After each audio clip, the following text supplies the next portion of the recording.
No matter where you come from, no matter where you're going, here's a place where you can take comfort in the knowing that whether if you've come to stay a while or just passing through, this door is open to you.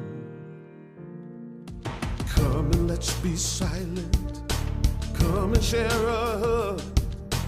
Come, let's pray together. Come, love and be loved. From the blissed out to the turned out, from the pampered to the abused, this door is open to you. Come on in. Come on in. Come on in. Come on in. The God in us recognizes the God in you. The God in you. Whether you're black or white, gay or straight, Christian, Buddhist or Jew, this door is open to you.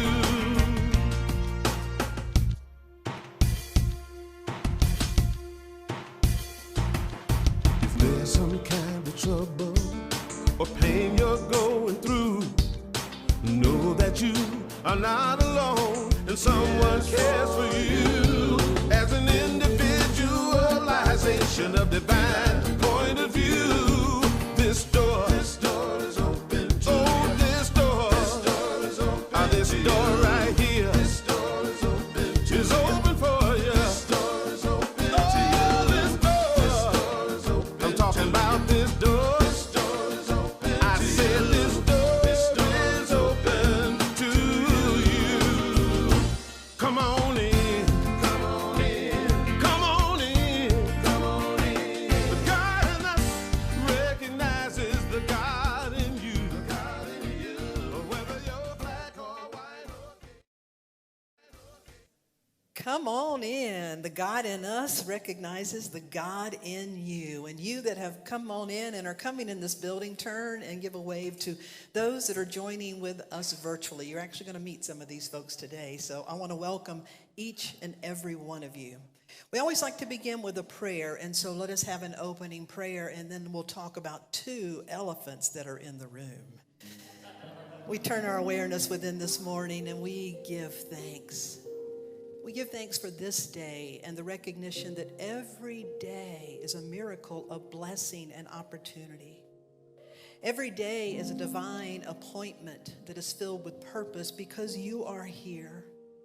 If you wake up one day and have the ability to rise and shine, then you are here for a high and holy purpose, and that is to rise and shine, to bless and to be blessed. Today we explore the blessing and what that means in the heart of a community. We give thanks for one another. We give thanks for this opportunity together. We give thanks for this day, and so it is. Amen. So those of you in the building, and I hope the camera can pan over, aren't these gorgeous? Yeah.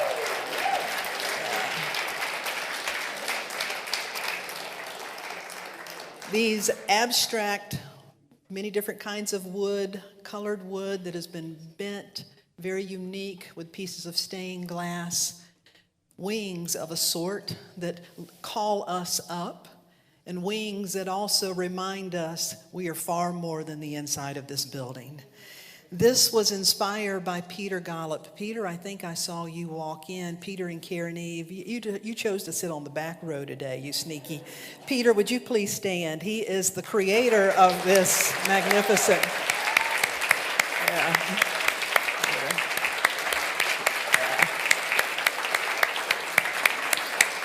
Magnificent gift, quite amazing.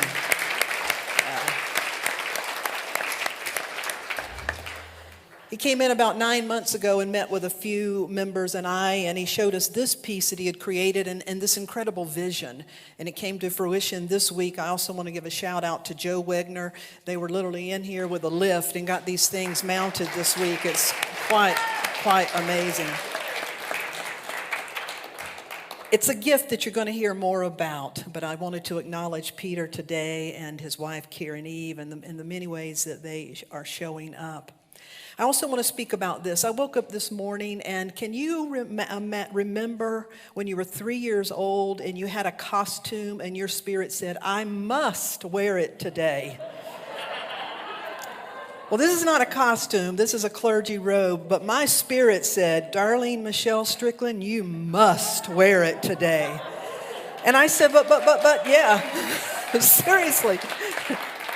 And I said, but this comes out, for weddings, for christenings, for ordinations, for interfaith services. This comes out for special occasions. And my spirit said, you do not yet know the occasion that this day is marking. And so I want to share that with you today, that today is a special occasion with many more things to come. I know bits and pieces about it, and I can't wait, obviously, to share it. I am like a 3-year-old child on fire with excitement today. And speaking of children, I want to acknowledge our amazing duo, Reverend Gabby Michael and Reverend Barbara Ann. I want to thank them, Barbara Ann Simone. To our children, our youth, our young people, I know we have a couple of young people that are going to hang back because they're going to share something with their parents in just a moment, so they'll be joining you in just a few minutes. But to the rest of our young people, if you want to head over with Reverend Gabby and Reverend Barbara Ann, to our young people, we love you. We bless you, we appreciate you, and we behold the divinity in you. May you have a wonderful Sunday school experience this morning. We love our music around here, and this morning we are blessed with both the Williams sisters in the house. I'm going to invite up first Mary Kay Williams. Mary Kay, come on up. She's going to kick us off as we start a November series. This series this month is titled The Blessing, and each week we're going to look at a sub-theme of that. But would you please welcome Mary Kay Williams as she sings the song, Testify to Love.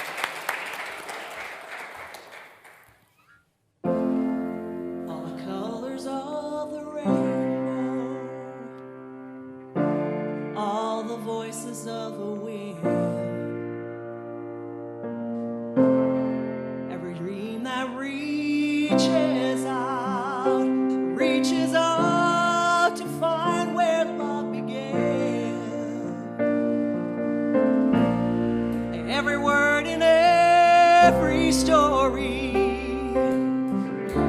every star in every sky.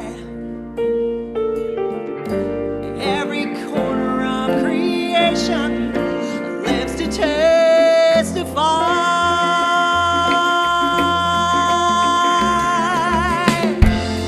For as long as I shall live, I will testify to love. I'll be a witness in the silences when words are not enough. With every breath I take, I will give thanks to God above. For as long as I shall live, I will testify to love.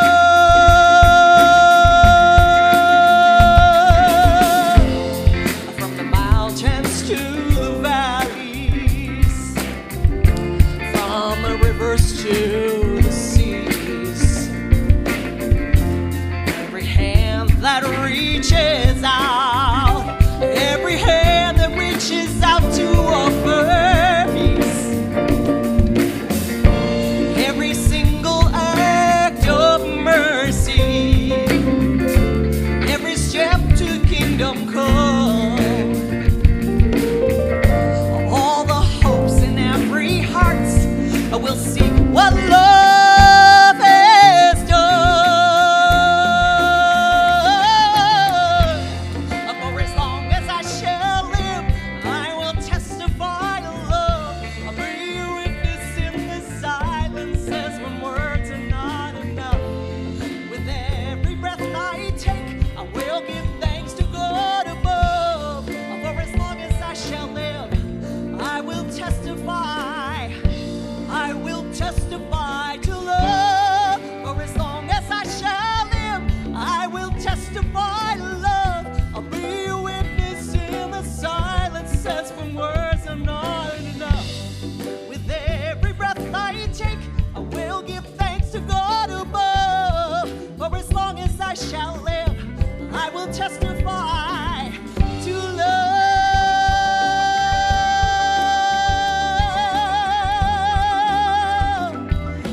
That was a testimony to love. Mary Kay Williams and this amazing Unity Band. Thank you so, so much. Thank you so much. This month, the month of November, is the blessing. Today we're talking about the blessing of spiritual community, and I have invited the Goshevsky family, Megan, Michael, Ian, and Marcus. Beautiful members of our community, and they're going to testify to love. Throughout the month, you'll have reflected back to you what you mean to one another. And so I'd like to welcome and ask you to welcome the Goshevskys.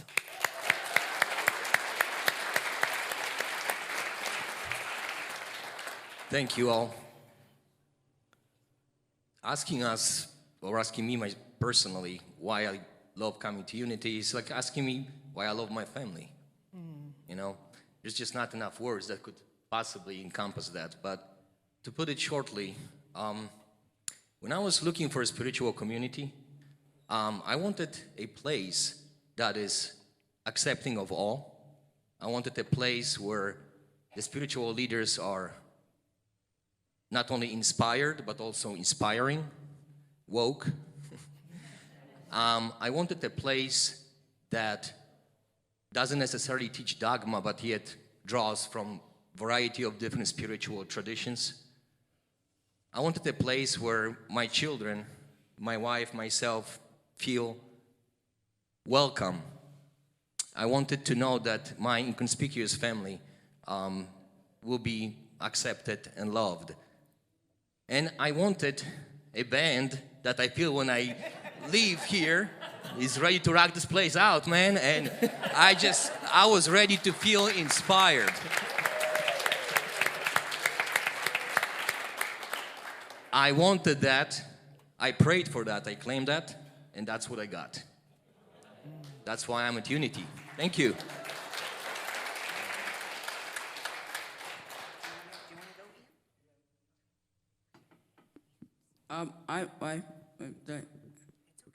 I like Sunday school music. Yes. Yes.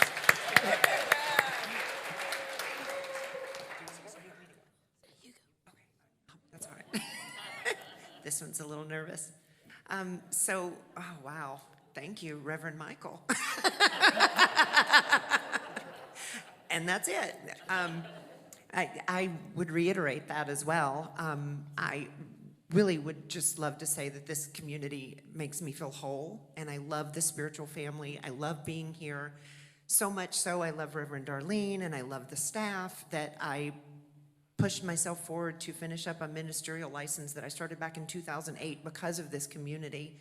And I've gotten to speak here a few times, and it just touches my heart to be up on this stage and to just feel the love every time I walk here. This land is a spiritual vortex. For those of you who don't know, we've had some amazing experiences here on this land. This building is sacred. This place is holy, but really, it's the people that are holy. So thank you all for welcoming us and loving us as much as we welcome and love you.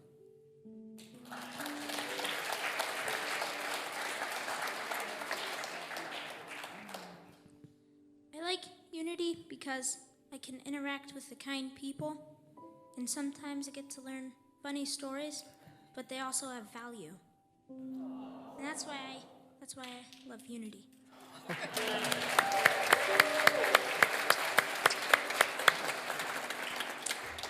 Okay, so now we will turn it back over to Kat and the Unity Band to bring us home. Thank you, Goshevsky family. Wow.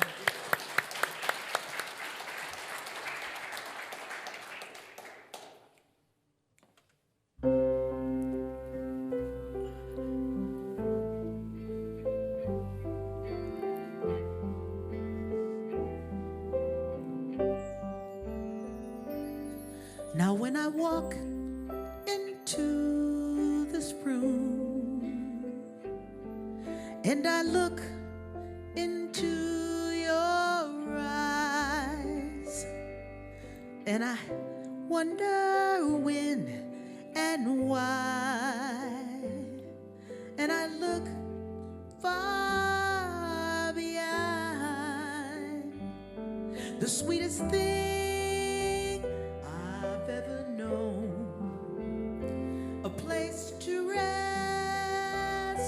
to call my own. With all those years out on my own, well, I finally found I'm home.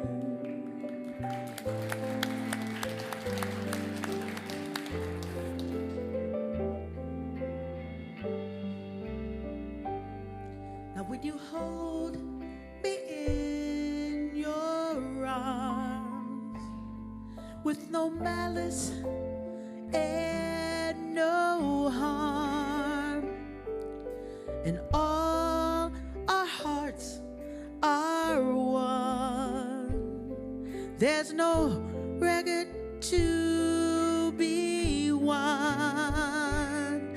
The sweetest thing I've ever known, a place to rest and call my own. With all the years out on my own, well, I finally found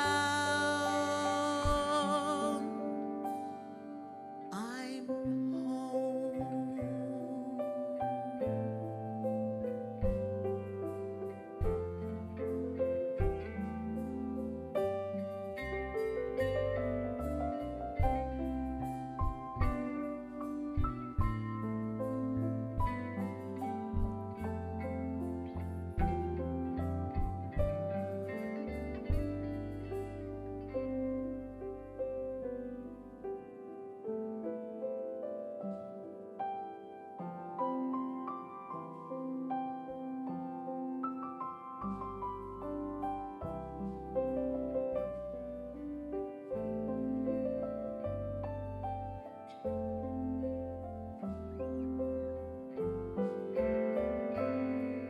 When I look out on this crowd and all that I can see is all I've ever dreamed, and I'm looking back at me, the sweetest thing I've ever known, a place to rest and call my own. With all these years out on my own, well, I finally found, oh, I finally found, yes, I finally found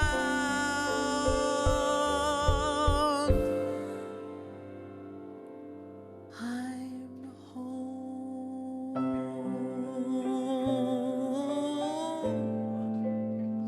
I'm home with you.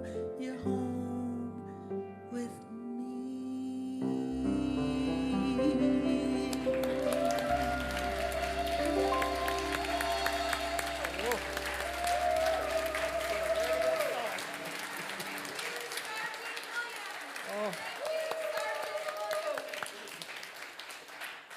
Remain standing, if you will, for a moment as our band. Thank our band. Thank you for being here.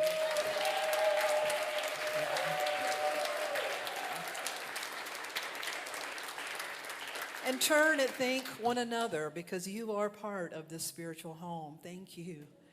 And wave to our camera to those that are not here for whatever reason, and wherever the location, you are part of the spiritual community. Love you all. Thank you. You may be seated. I'm finally home. Welcome home.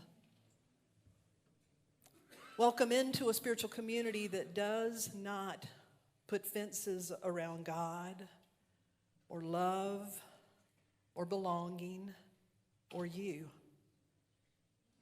Welcome to a spiritual community that seeks to nurture the soul and spark the spirit and nurture your potential. Welcome to a spiritual community that is here to help you grow roots and wings, that knows that you have many things still to discover and that you have even more to share.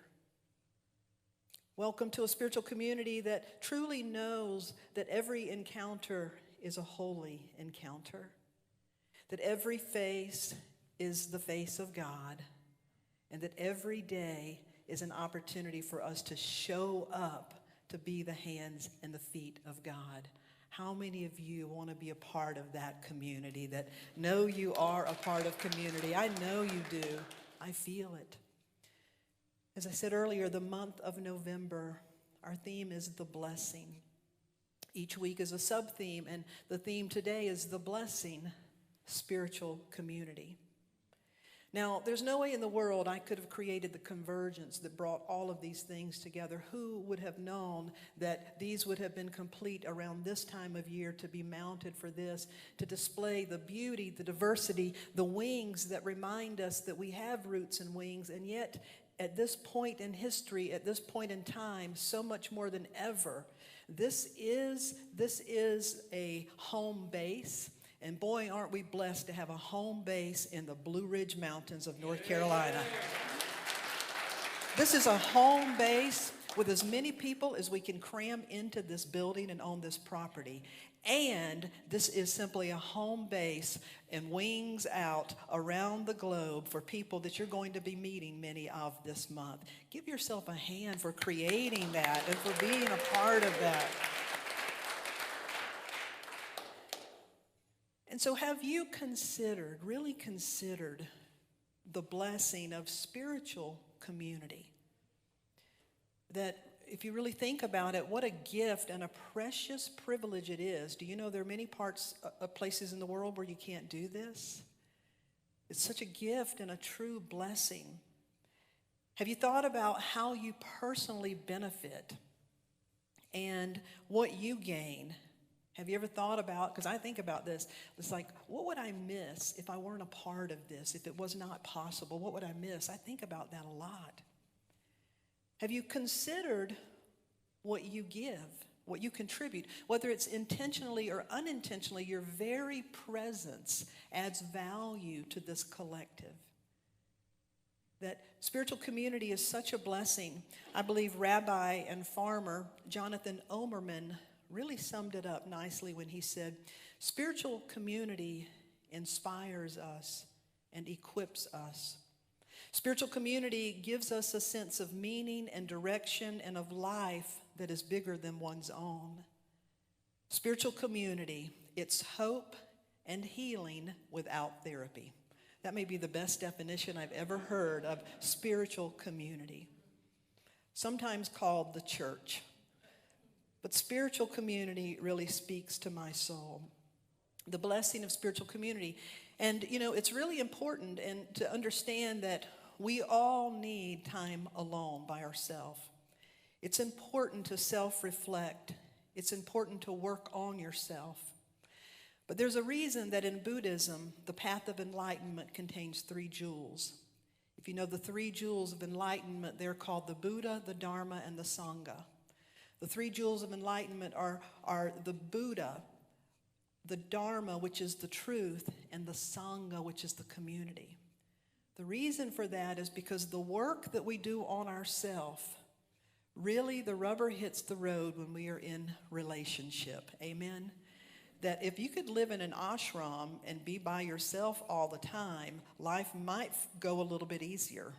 If you could just be around people who voted like you, believed like you, wanted the same things as you, it might be easy, but it would be incredibly boring after a while. It's in community. It's in relationship. And so that's why we need to work on ourselves. We need to reflect. We absolutely do. And we need to do that with one another in relationship. It's important to have those primary relationships where it's really close and in your face. It's important to have those familia, the family, the ones that are familiar, even though we say, for God's sakes, how did I wind up in this family? It's important to have that. It brings something out. But it's also very, very important to create community where you intend to be a part, to grow, to be grown, to evolve, and the wealth that we share together, the inner resourcefulness, the wisdom, and the collective energy that we form together is something that not only do we give to, but now it returns to us as fuel. That's why the scripture says where 2 or 3 are gathered, there's something very powerful that happens in coming together around spiritual interest and spiritual understanding. Sometimes as a minister, let's say I'm on a flight or maybe in an interfaith meeting, sometimes I'm asked the question, so what does your church do? Meaning, do you build houses for the homeless? Do you collect food and serve meals to those in need? What does your spiritual community do? Do you work in missions or help refugees? Or are you out in the street? What does your church do? And I've really thought about that.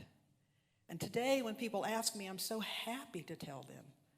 I say, Unity people are very involved. And we do all of those things because they do all of these things. But let me tell you what the spiritual community does. Have you ever heard of a spiritual filling station? This is a spiritual filling station.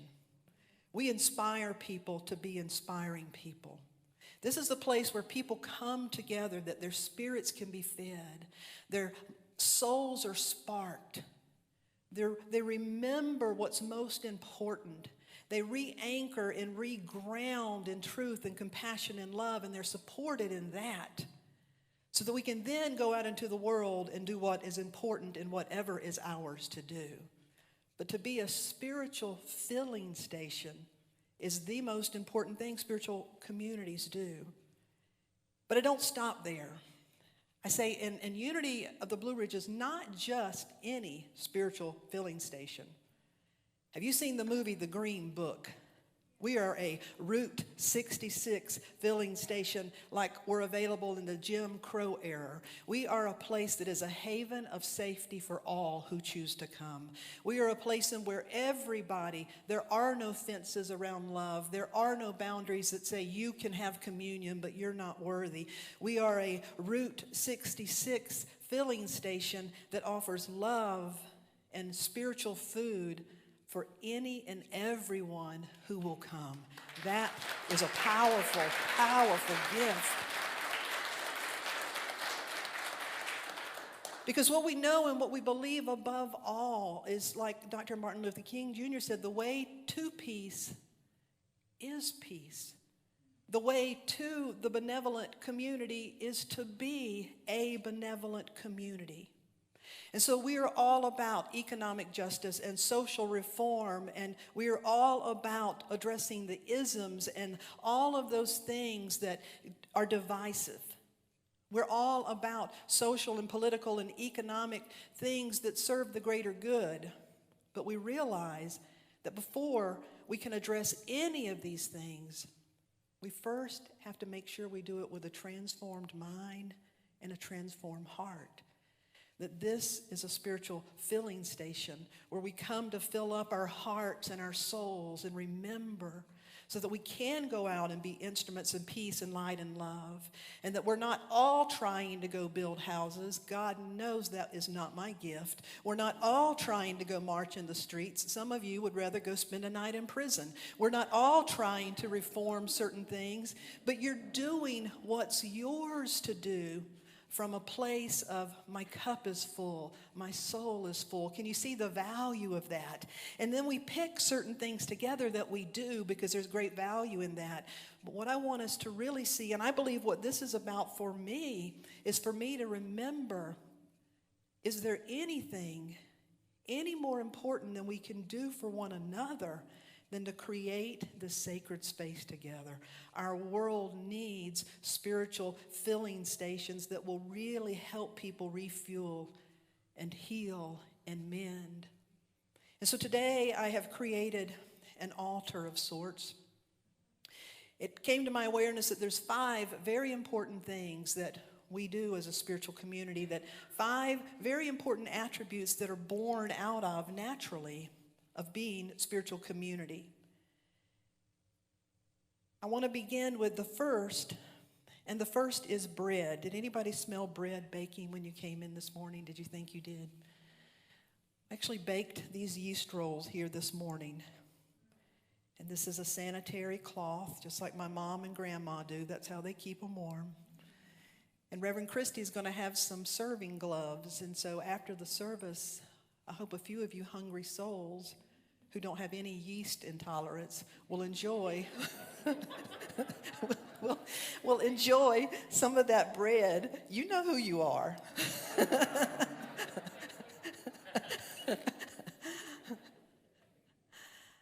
The first thing that we do, bread symbolizes spiritual nourishment.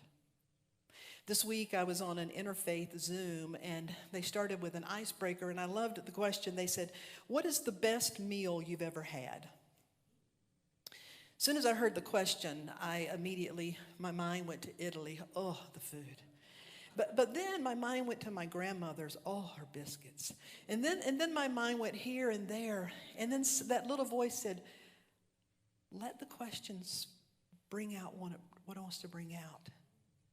And so I listened to that question again. What is the best meal you've ever had? And I closed my eyes just a minute, and I went to Mexico. In 2006, I had the opportunity to go to a Mayan village in Mexico where they live in huts. My prayer partner, the Reverend Kristen Powell, and I spent the day with a Mayan shaman, some of the elders. And I was hungry. I did not take a snack. I don't know why, because I usually do. But I was hungry. It was getting on in the day, and we were back at the village. We were interacting with the children and their few pets. We got to see inside of the clay homes where they live. And I could smell something. The spices were different. It wasn't familiar to me, but boy, it smelled good. And as the day went on, they invited us, and I noticed that there was a fire where people earlier, where I had seen a chicken, I was pretty sure that was the one on the fire. And there was some tending the fire and tending that one chicken. There were women who were making some bread and preparing things. When the time came, they had this outside space where they set us all down, and people came and they served the plates, and the children were involved in serving. And the food, it was a very meager meal compared to what we're accustomed to. It was spices that were very different. I can't at all say it was the best food I ever had, but it very well may have been the best meal. And the reason why is because the spirit of their hospitality, the spirit of their generosity, the spirit of them honoring everybody played some sort of role. Even we as guests, they saw as an honored role, that everybody played a role. And when I experienced that meal, my spirit was fed. When I left, I was full and running over. You see, as a spiritual community, the essential thing that we do is provide spiritual nourishment that meets you where your hunger is. Do you hear that? Meets you where your hunger is. It's spiritual food that will feed your spirit. And when your spirit is fed, it is well with your soul. It is spiritual nourishment that is served with hospitality and generosity and communion. Because each of you are playing a part. Even if you think, no, I'm just showing up and sitting here, you're not. Your consciousness, your presence, I want you to hopefully feel the value of the preciousness of what you create. And I want to, those of you that are virtual, this does not disclude you. It does not exclude you. As a matter of fact, I believe we are entering into an era for such a time as this that we need to be joined together around the globe. And I want you to know that your presence as a part of this community matters. Would you show them we appreciate that?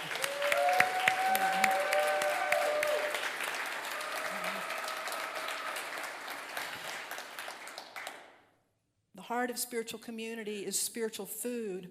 The heart of spiritual community, number 2, is that everybody has a place at the table. Isn't that a beautiful thing? That no one's left behind, no one's left out. In a lot of cultures, when people set their table, they always set an extra space to just remind people that there's always place at the table for any who will be our guest. And so all are welcome. We don't put fences up. I want to introduce you to one couple and one individual. Would you please show us Gregory and Stephanie Samuel? And hopefully in just a second you're going to see Gregory and Stephanie Samuel, and this is what they sent to you today. Hi, Unity. We live in Edgewood, New Jersey. We're part of the Blue Globe community at Unity Blue Ridge. We join you online because even though we are virtual, we feel a sincere sense of camaraderie, community, and an atmosphere that promotes our spiritual growth. The weekly Sunday messages have greatly elevated our thinking and inspired us to operate from a higher consciousness level, which is having a great impact not only on our lives, but on the way we see the world and interact with others. We are proud to call Unity of the Blue Ridge our home. Gregory and Stephanie, we are proud to call you part of this spiritual community.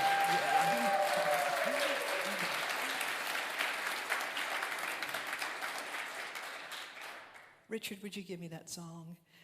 I next want to introduce you to Kathleen Swanson, who goes by Kathy Swanson. Kathy said, if I were to drive to your Sunday service, it would take me 1 day and 14 hours to travel 2,718 miles from Seattle, Washington. When I watch on Sunday mornings, I sit down in my living room sofa with my kitty curled up next to me and send the signal to my large TV monitor to watch and listen. I'm not dressed in my Sunday best because there's 3 hours difference. I'm still in my PJs most of the time. But I watch and I listen to the wonderful music, to Reverend Darlene's inspiring talks and singing voice, to guest speakers and more.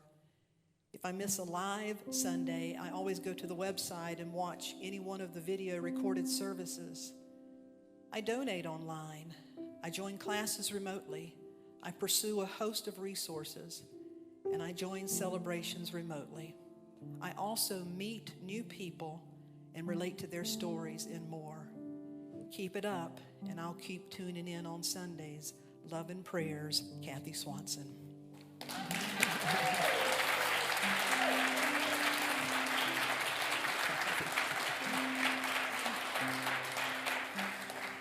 A spiritual community is about spiritual nourishment. A spiritual community is about there's place at the table for everyone. A spiritual community is about spiritual tools. There's a spiritual toolbox here. And do you know you never get all your tools or all your tools refined to the ability they can be refined? That we all bring in our tools, we share the tools, but this is the place that we learn and we commit to practice spiritual tools. We learn how to pray and meditate. We learn the quality of our thoughts. We learn to give consideration to differences. We learn how to be the place where God shows up. Those are the tools that we gather. Reverend Andy Carlson, when he first started attending, he and his wife Lauren looked for a church, and he came up to me one Sunday and said, Reverend Darlene Strickland, is this a church that equips? And I knew what he was asking. In a nutshell, he was saying, is this a church where you just want a bunch of followers, or is this a church where you want people to be leaders, to get out and do their thing? And I said, oh, this is a church that equips. And so now he's out doing his own thing because we equipped him to do so. And that's what we're all about, is helping people find their place and do that. In the Old Testament, before Moses, before the children of Israel were given the 10 Commandments, before things were broken down into rules, people overlook something that's very important. The people were given what is called Mamkaskavet Kauhasnam. Mamkafkas Kauhaskum. They were told that above all they were to be a kingdom of priests. In today's language, what that means is it said, community, you're to be a group of people who go out and demonstrate the blessings of God. You see, that toolbox helps us to be the people who go out and live God, be the blessings of God. And so we have spiritual nourishment. We have a place at the table for everyone, and creating that place is important. We commit to developing our spiritual tools, which leads us to roots and wings. And again, I could not have my own self orchestrated how we would have wings literally showing up today.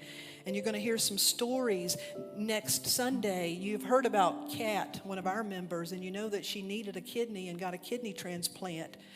You may know that that individual came from community, and next Sunday we're going to share a little bit about that story and the roles some of you played in that you may not even know you played. This is the place where people like Pam Rogers and Charlie Rogers, they refuel their tanks, and then they go out and teach, and they go out and bring people together. This is the place where each and every one of you, in your own way, without comparing, find your roots and your wings. And then finally, the window. We are a spiritual community that recognizes that every individual is a doorway to the divine, that I namaste. And that every encounter is an opportunity for me to be the way, to be the doorway of the divine. I hope all of you can really take that in, that you create spiritual nourishment. You create and take a place at this table, which is very important. You partake in creating and enjoying a spiritual toolbox. You partake in your own roots and wings and being instrumental in helping others. Did you see these two little boys up here? Do you realize you're creating a space in a Sunday school program where they're finding roots and wings? That you create a place where you know yourself as the doorway of the divine, and we come to behold that in one another. I think we all need to stand and give an applause for what it means to be spiritual community. That's a powerful calling, a powerful calling, a powerful opportunity.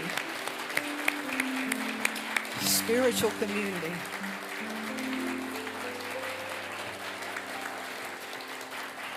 So we're part of one family, the family of God, breathing one spirit, living one life.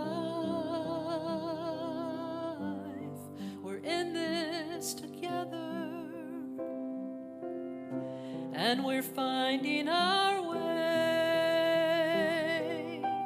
Let love be our guiding light, and on course we'll stay. Mary Kay, Dave, would you join me? We're part of one family.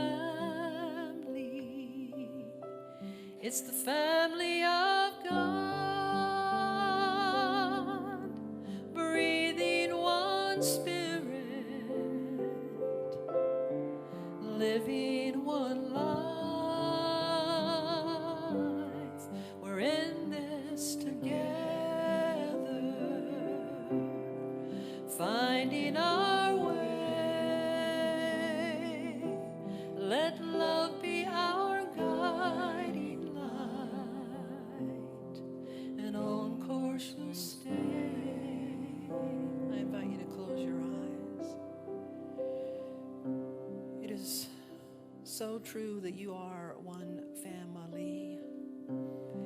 You are a familiar. You are like in spirit. Just as the light that would illuminate any lamp, every light is an expression of light, the light, light itself, the source, God itself. And yet every lampshade is unique and beautiful. You see yourself as the lampshade. You come here to remember you are the light. But the light in this situation is not to be understood as greater than the lampshade. I hope you will hear that. Because in this dimension, without the lampshade, the light cannot be the light. The light cannot be the light without a means, a vehicle, a body to express it. the message of Jesus and so many master teachers, those who have embodied this and brought it back and sought to teach it. The message has been misplaced and attached to the messenger. I asked the minister to wear the robe today to get the self out of the way and to serve as communal vessel. That this is about each and every one of you. This is the time for each and every one of you to take your place at the table. You may say that I have taken my place before. I take it with delight, and you have, and I say thank you. And yet I say there's a new table prepared before you and is calling you higher. And will you take your place at this table? Because it is your gift, it is your calling, it is your joy, and it is your choice. To take your table will allow you to discover the wings that you know not yet of. It will allow you to enjoy and experience the roots that you already have. And yet those roots don't know how strong they are until the storm comes and the plant can still rise and shine and say, look at me as I bring forth the gifts of the glory of God. And when you look at me, don't see me. See the gifts and the Spirit. See the light that operates through me. And let me reflect that back to you, that your lampshade is there to reflect the light that is the light that is calling you to this table again in a new way, for a new blessing, for a new dispensation. Are you ready?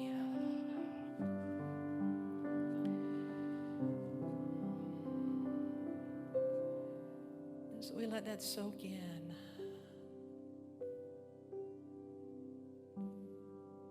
You just let it land where it lands.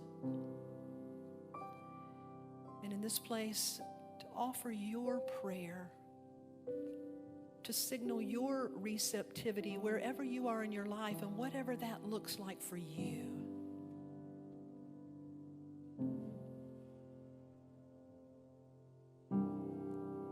This is your time to share your receptivity, however that looks for you. And so we're part of one family, the family of God, breathing one spirit, living one life. We're in this together, finding our way. Let love be our guiding light, and on course we'll stay. So I invite you to gently open your eyes. And then when you're ready to stand to your feet, and just take an opportunity to turn and look at each and every one of these.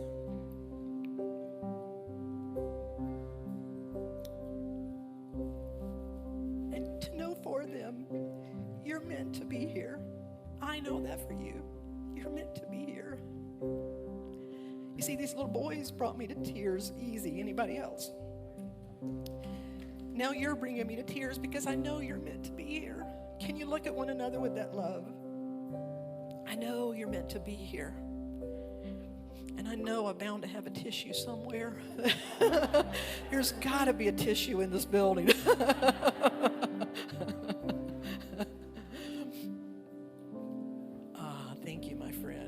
Yay for the tissue man. You know, we call this the Church of the Loving Runny Mascara. I don't even know why I bother. We're part of one family. Look around. The family of God, breathing one spirit, living one life.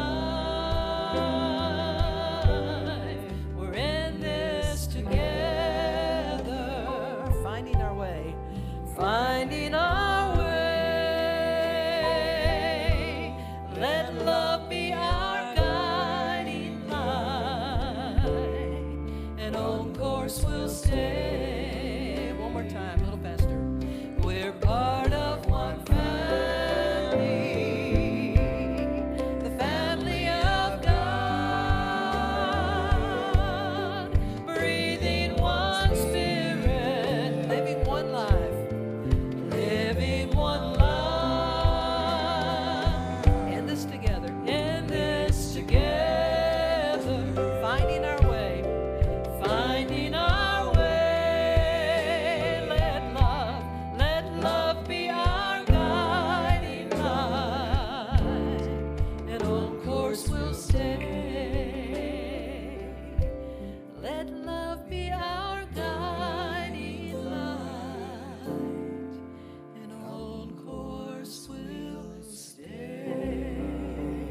beautiful. You are beautiful. Thank you. You may be seated. I tell you what, you never, ever know what's going to happen around here. Amen? I want to thank each and every one of you for being here. If you take a look at the website, there's some announcements. We have a couple of classes coming up for New to Unity. Last year, 2020, we did not receive any official new members in, and we are now at a place where whether you're local or whether you are virtual, we want to welcome you into a level of membership. And so there's two different opportunities to join online about that. It's also the time of the year that we put out a call. Are you being called? Do you feel qualified to serve on our board of trustees? We're going to have an opening, and so we're looking for an individual who truly feels called and qualified to that. So you can let us know if that's the case. This is also, I want to invite up Michael Winter. The month of November is also the month where it's called Keepers of the Light. We have an annual pledge program that goes to our operations. In a nutshell, what does it do? It provides for the people that create the programming and the property, which is this physical property, and creating this website space. So it's all of our programs and programming. It's the people behind the scene and from the scene. It's all the people that do it, the people that we're serving, and it's the property to do that. And so we're asking for commitments to do what's yours to do. That's the beautiful thing about it, is nobody decides except you. So this is the month where we are launching this, and it'll be for 2022, our program.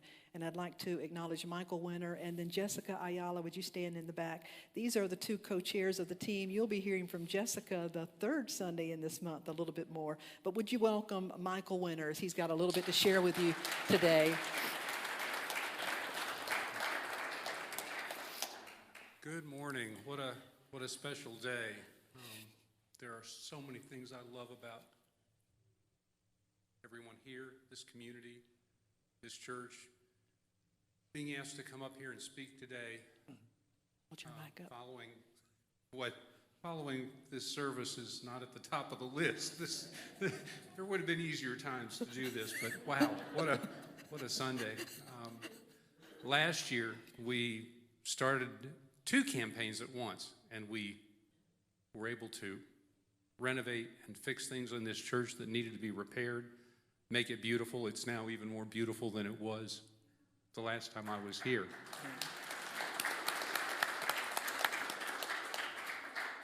But as Darlene said, we also need a pipeline to the spiritual pipeline. We need resources to keep the doors open, to literally keep the lights on.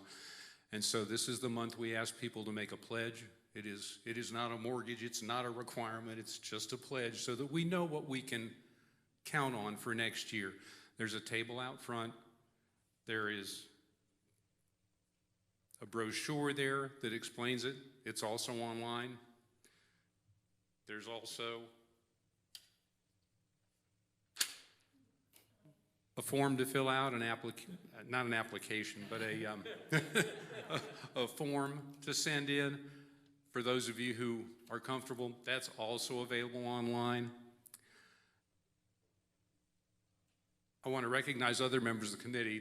Jessica's co-chair. I don't think Jim Reed is here. Dick Allen will be out. Dick, if you'll stand, he'll be out at the table with me after the service today. Sharon Oxidine is here. Sharon has served on the committee both years. Bobby Flowers is on the committee. Y'all are welcome to stand, if you will, and let everyone thank you for your help.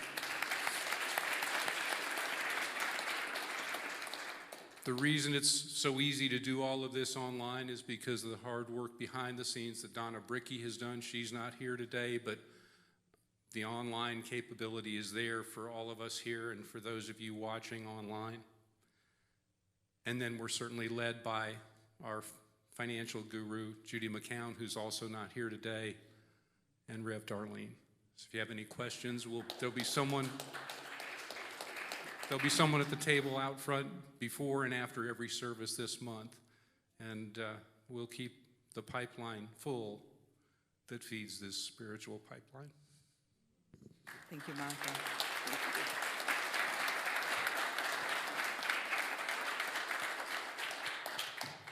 So two things before we close. The team put together a video, and if Acela can pull that up, they're going to show you. And if you go to the website, there's two videos. If you go to the website, there's two videos. Hi, I'm Reverend Darlene Strickland, Senior Minister at Unity of the Blue Ridge, and I want to thank you for shining your light. We need unity, and unity needs us.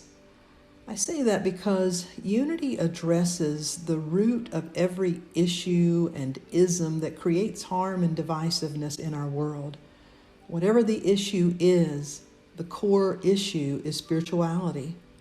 Unity is medicine for our soul and for our world, where we nurture people and we nourish spirits.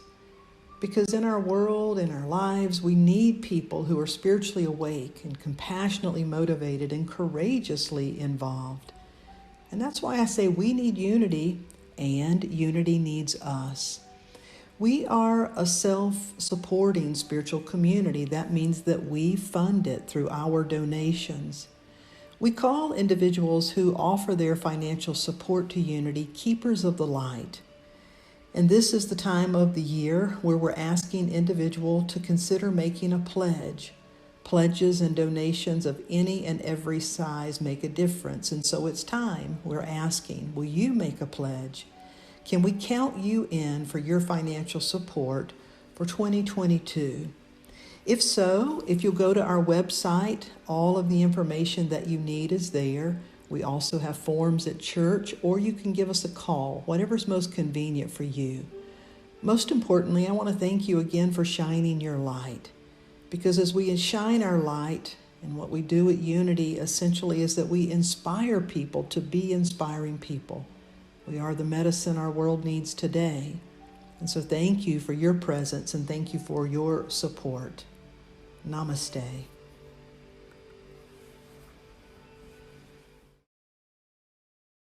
So to wrap us up today, Shine by the Williams Sisters.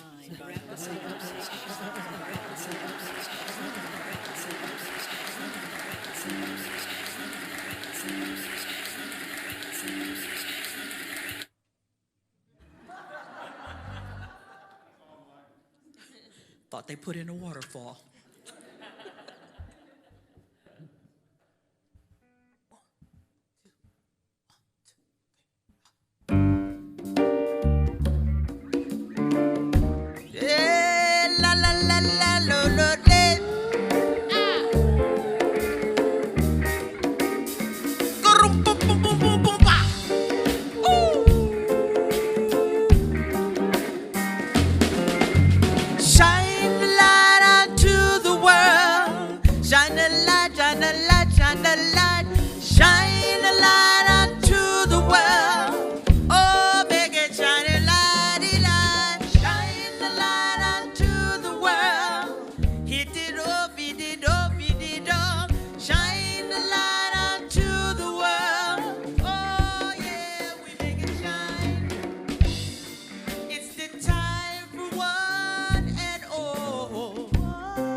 the solution. Now is the time to put the on your shine.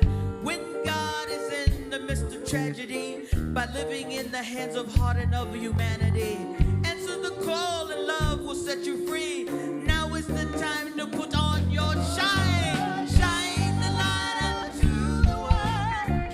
Can you hear my shine, shine, shine? Shine the light unto the world. I see you shine and you shine and you shine and you shine the light unto the world. I see your shine all the time. Shine the light unto the world. Come on and shine with me. Take it, Richard, shine.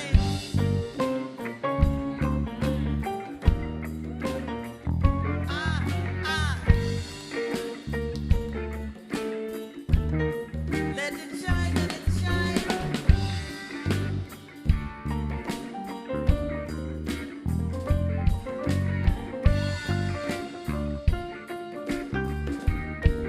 Can we make the guitar shine?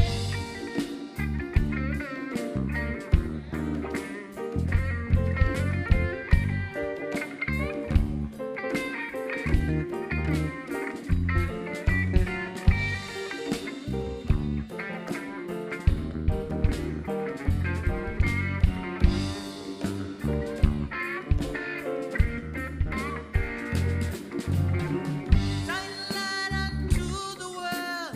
I want you to shine your light. Shine the light unto the world. Let it shine, let it shine, let it shine, shine, shine, shine. Unto the world, unto the world. Let it shine. Let it shine upon the world. Let your light shine. Shine the light unto the world. I know you feel it deep inside. I know that all that word. And shine the light unto the world. Here we go, here we go. Shine the light unto the world. Shine.